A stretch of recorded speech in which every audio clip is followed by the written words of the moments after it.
Hi, SiliconValleyTom. Today I'm upgrading to a 3 terabyte hard drive on this 2009 HP Media Center. It already has an external hard drive I use for photos and things like that, as you can see right there. This hard drive has 128 cache, 7200 RPM, 3 terabytes, bought on eBay for $56, taking out the side panel. I'm vacuuming it out. I have a special static mat underneath so I won't zap anything.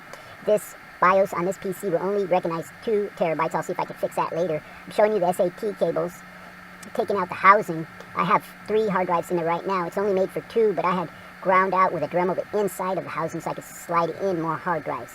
The screws on the hard drive sides are 632 machine screws. Other screws that look similar on the computer are actually sheet metal screws. Don't use them, just be careful. You can see right there where I Dremeled it out on both sides of the housing so I could smoothly fit more than 2 hard drives in there, as you can see right there.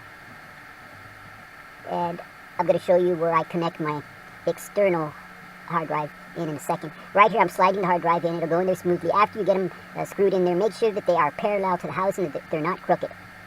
I'll show you that right now. Make sure they're snug, don't over tighten them. And there you go. So they should be nice and parallel, not crooked, and just snugly in there. Both sides nice and parallel. This is where I'll plug my external hard drive connection on that. As far as on the motherboard, we're going to be looking for some SAT connectors, 0 and number 1. The 0 would be going to your first hard drive. The number 1 would be going to second hard drive. As far as the power supply, the connector that's closest to the power supply go to your first hard drive. The one that's farther along go to your second hard drive.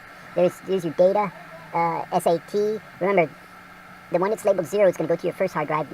The one that's labeled number 1 will go to your second hard drive. There's only one way to put those connectors on. You can see it's pretty straightforward. I'm putting the screws back in. I'm going to put the side panel back on.